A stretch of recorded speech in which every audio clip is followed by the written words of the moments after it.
morning, good afternoon, good evening. Welcome and welcome back everyone. Today we will talk about prime factorization.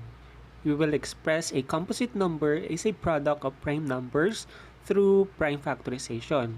We will also illustrate the prime factorization of a number using exponents correctly. But before that, let's recall the parts of a multiplication sentence. Factors. Factors are numbers multiplied to give a product. In 8 times 2 is equal to 16, which are the factors and which is the product.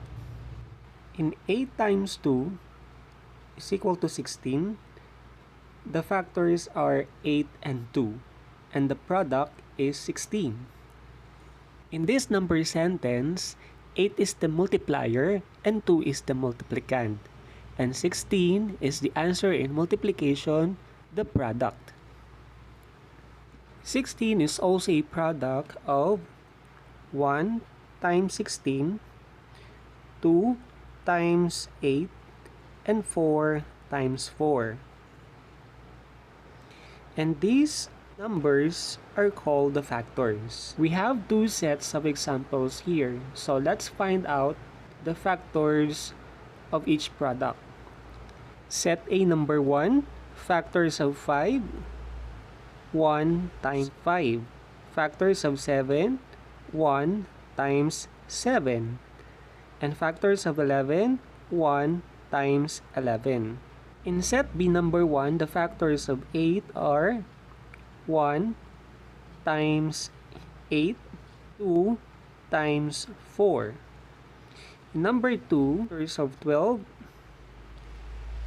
1 times 12, 2 times 6, and 3 times 4.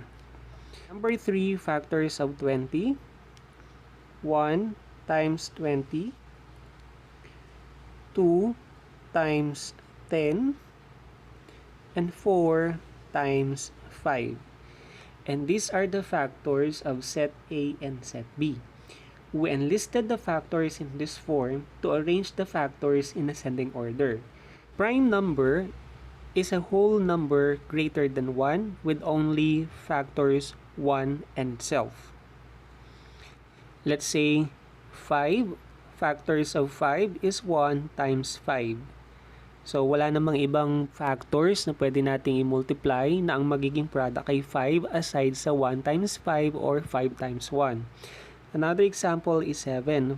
Factors ng 7, 7 times 1 or 1 times 7. So again, ang 5 at ang 7 ay prime number kasi I have here a table of numbers from 1 to 50. And we will find out how many prime numbers are there from 1 to 50. Ilang prime numbers nga ba meron mula 1 hanggang 50? Let's cross out number 1. Why? Because 1 is not a prime number nor composite number. 1 is a special number. Hindi ito prime at hindi rin ito composite number. Next, let's encircle the number 2.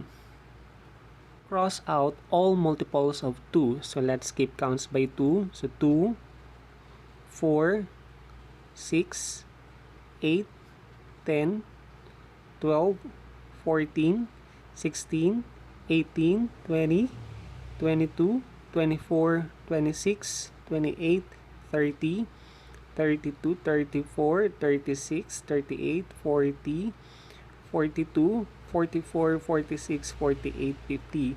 So, kinross out natin lahat ng even numbers. So, lahat ng even numbers ay composite number. 2 is the only even number na prime number. Alright. I-encircle naman natin ang 3. At i-cross out natin ang lahat ng multiples ng 3. So, let us keep count. So, 3, 6, 9, cross out. 12, 15, 18, may cross out na rin. 21, 24, 27, 30, 33, 36, 39, 42, 45, and 48. Again, lahat ng ginross out nating numbers na multiples of 3 ay composite number except 3. Next, let us encircle number 5. Let's cross out all numbers multiples of 5. So, let's keep counting by 5 tayo. 5, 10, 15, 20, 25. Cross out natin ng 25, 30, 35, 40, 45, and 50. Again, lahat ng kinross out natin na multiples of 5 ay composite number aside sa 5 or except 5. Same thing we did in 2, 3, and 5. I-encircle natin ang 7 at i-cross out lahat ng multiples of 7. So let's keep counts by 7. 7, 14, 21, 28, 35, 42, and 49. So, at lahat ng kinross out natin na multiples of 7 ay composite number maliban sa 7. Okay, we're almost done. Let's now encircle yung mga numbers na natira. So, 2, 3, 5, 7, 11, 17, 13, 19, 29, 31, 23, 37, 41, 43, and 47. These are the prime numbers between 1 and 50. So, we have 15 prime numbers, and the numbers we crossed out are the composite numbers. Again, 1 is neither prime nor composite, and 2 is the only even number. What about composite number? A composite number is a whole number greater than 1 with more than 2 factors. So, paano natin malalaman kung ang isang number ay composite? Kapag ang factors ng given number ay more than 2, that is a composite number. Let's say, ano ang factors ng 16? 2 times 8, 4 times 4, 1 times 16, 16 times 1, and 8 times 2. So, madaming factors. Diba? So, another example, let's say 24. Ano ba ang factors ng 24? 1 times 24, 2 times 12, 3 times 8, and 4 times 6. Madami, di ba? So, madaming factors ang 24. There are several ways on how to find the prime factors of a given product. And this is the prime factorization. Prime factorization is an expression of a composite number as a set of multiplied prime factors. Meaning, ang isang composite number ay of two prime factors. Let's say 6. Ang 6, ang prime factors ng 6 ay 2 times 3. Ang 2 ay prime number at ang 3 ay prime number. Another example, 8. Ang 8, 2 times 4. Then ang 4, 2 times 2. 2 is prime number, prime number, prime number. Okay, and a composite number is a product of more than 2 prime factors. Example, 12. Ang 12, ang factors ng 12, 2 times 6, 6 factors of 6, 2 times 3. So, prime factors ba meron ng 12? So, isa, dalawa, tatlo. Ang 2 ay prime at ang 3 ay prime numbers. Next, every composite number has one and only set of prime factors. Let's say 24. Ano ba ang factors ng 24? 2 times 12, 3 times 8, 4 times 6, and 1 times 24. So, kahit ano ditong factors ang gamitin natin, isang set ng prime factors pa rin yung mako-obtain natin. Okay? The prime factors of a number are always the same. Factors that repeat can express by using exponent. Let's say 36. Factors of 36. 6 times 6. Prime factors of 6. 2 times 3. 2 times 3. As you can see, dalawa yung 2 at dalawa din yung 3. So, pwede natin tong i-rewrite as an exponent. So, 2 squared times 3 squared. Exponent tells the base or tells how many times a number repeated. O kung ilang beses na ulit yung number. There are two methods can be used to find the prime factors of a given product. These are factor 3 and division by primes method or continuous division. Let's try to find the prime factors of a given product using factor 3. Ano ba ang factor 3? A factor 3 is a diagram used to determine the prime factors of a natural number greater than 1. In making a factor 3, factoring must continue until the factors are prime numbers. Halimbawa, 18 of 18, 2 times 9. Dahil lang 9 ay composite number pa rin, divisible by 3. So, 9 factors of 9, 3 times 3. So, let us write the answer here, the prime factors here. So, 2 times 3. Dalawang beses ulit yung 3. So, maglalagay tayo ng exponent na 2. So, try natin ang ibang factors, pero same number, 18 din. So, 3 times 6. 3 is already prime number, while 6 is a composite number, even number. So, composite, divisible by 2. So, 2 times what? 2 times 3.